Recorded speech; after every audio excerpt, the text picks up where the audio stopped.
Hello everyone, so welcome back to the channel.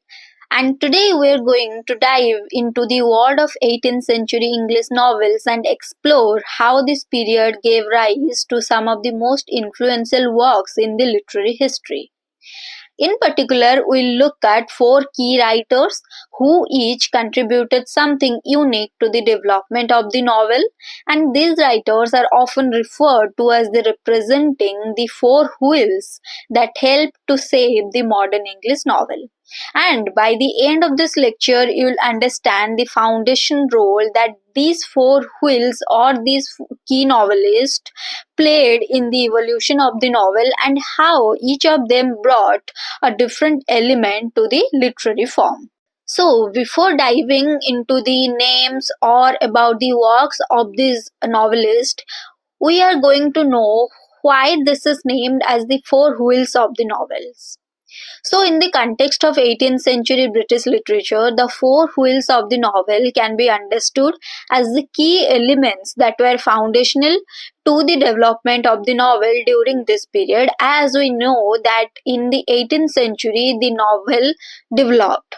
So, while these elements are applicable to novels in general, in the 18th century these features became more clearly defined and they became an integral part to the early evolution of the novel as a literary form.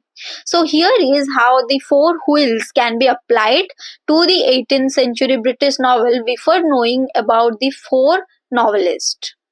So the first one is plot, the second one is character, the third one is settings, and the fourth one is theme.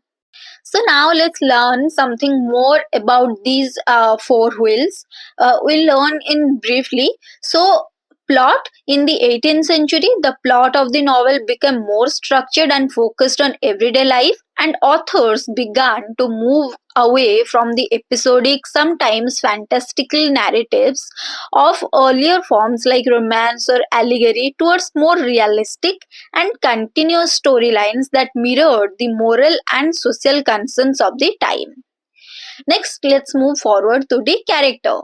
So, characterization in the 18th century novel became more detailed with some realistic and a more focus on the individual psychology and their moral choices and social roles.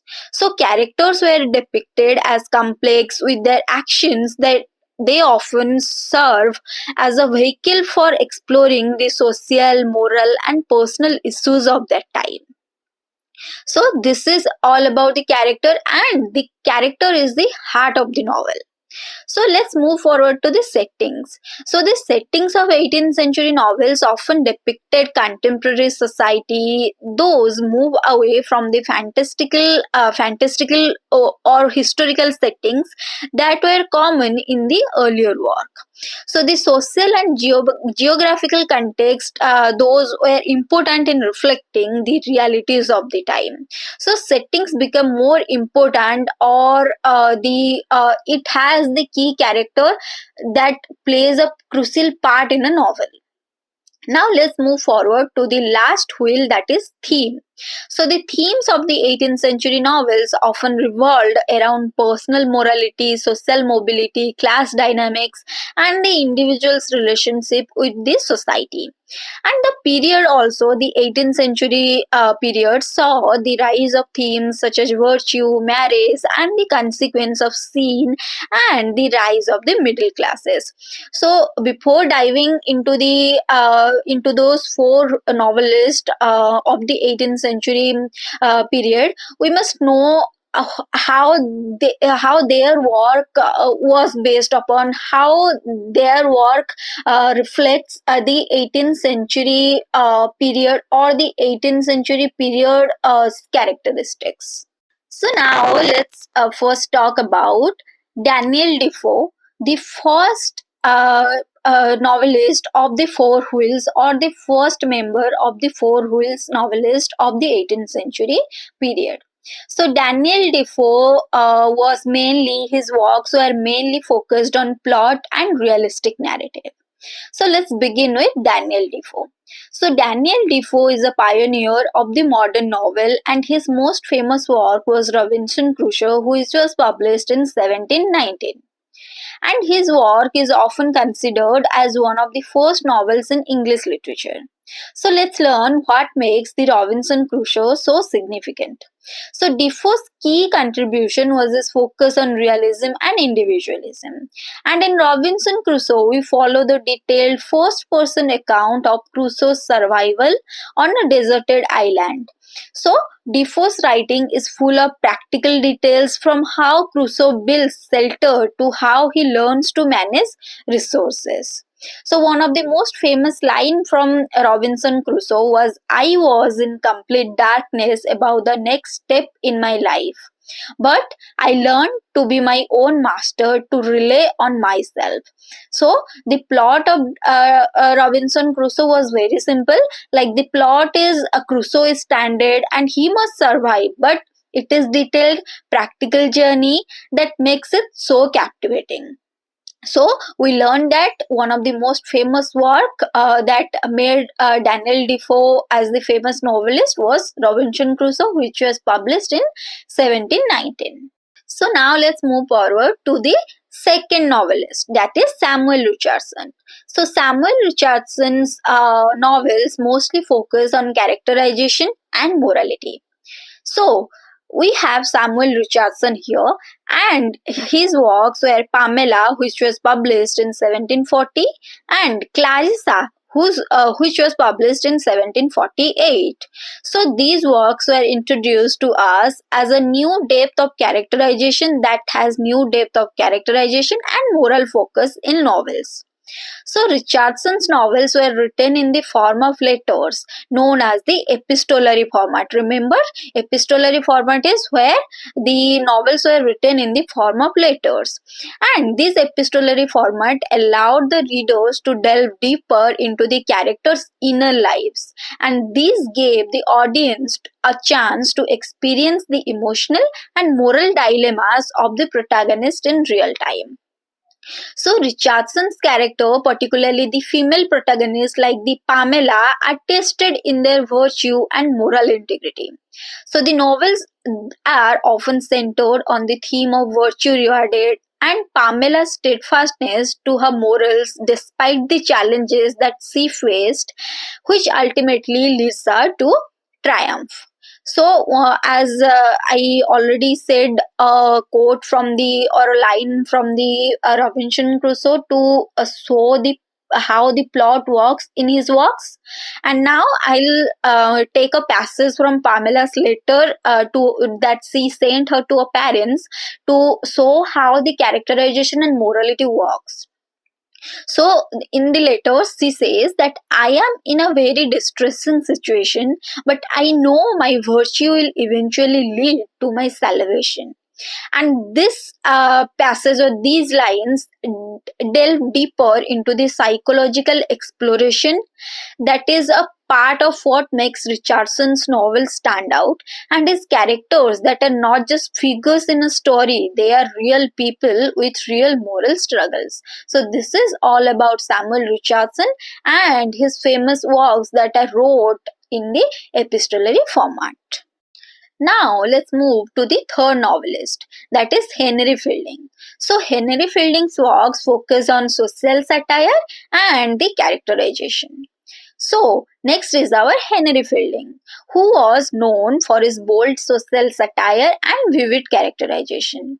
So Henry Fielding's most famous work was Tom Jones, which was published in 1749, and this work is one of the greatest achievements of the 18th century literature. So Fielding's novel is a mix of comedy, adventure, and social critique. The protagonist Tom is a roguish yet good-hearted young man whose adventures expose the flaws and the hypocrisies of the 18th century English society. As I already said, in the works of that particular 18th century period, we'll see that how these novelists, how these writers, they want to show us how their world look like, so that even in the 20th century, we're living in the 21st century, still we can feel how the 18th century period was. So through Tom's journey, Fielding critiques the aristocracy, the legal system, the moral contradiction of that particular period of time. So, a famous passage from Tom Jones that reads, "He was a man of the world, and that meant, according to his lights, a man of the highest moral standard." So this passage shows us that it is a mix of humor, adventure, sharp social commentary that sets Henry Fielding apart as one of the greatest satirists of the 18th century. So I urge all of you to read about these four novelists and their works in details. I said these things from the exam point of view, and they will make you understand better about the 18th century world, and how these things shaped the works of the 18th century literature. Now let's move forward to our last novelist, that is Tobias Smollett. The Tobias Smollett works focuses on plot and adventure. So we have Tobias Smollett, and his works like The Adventures of Roderick Random, which was published in 1748, and The Expedition of Humphrey Clinker, which was published in 1771, exemplify the picaresque novel. So picaresque novel is a type of adventure story with a rugged hero who encounters a series of misadventures. So Smollett's novels are full of energetic plots, vivid characters, and satirical humor. He follows his protagonist through a series of comic expedients, often revealing the absurdities and injustice that they faced in society. And Smollett's ability to combine humor with this social critique made him a key figure in the evolution of the English novel. So, for example, if we take that Roderick Random, where the title character embarks on an unpredictable journey that is full of colorful characters and absurd situations. So, through these adventures, Smollett satirizes the hypocrisy of both the lawyer and the upper class. So, one of the passages from Humphrey Clinker, that the world is a fine stage and every man a fool in his part, but the greatest fool of all is the one who thinks himself wiser than the rest. So, Smollett's on plot-driven adventure, lively storytelling captured the essence of the 18th century novel writing. So, to summarize these four writers, that is Daniel Defoe, Samuel Richardson, Henry, and Tom Smollett, of them contributed something unique that helped to shape the novel as we know it today. So we learned Defoe gave us the realistic plots and an emphasis on individualism. Richardson explored the psychological depth and moral questions through the epistolary form, and Fielding the social satire and rich characterization to critique the moral complexities of the society. And at last, Smollett delivered the adventurous plots that is filled with humor and social commentary.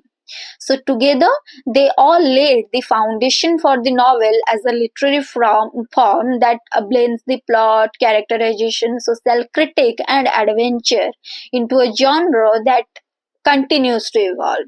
Thank you everyone for listening to today's video, and that's it for today. I hope this lecture has helped you to understand the key contribution of this novelist and their lasting impact on the English literature or the modern day English novel. That's it for today. I'll see you all in the next video.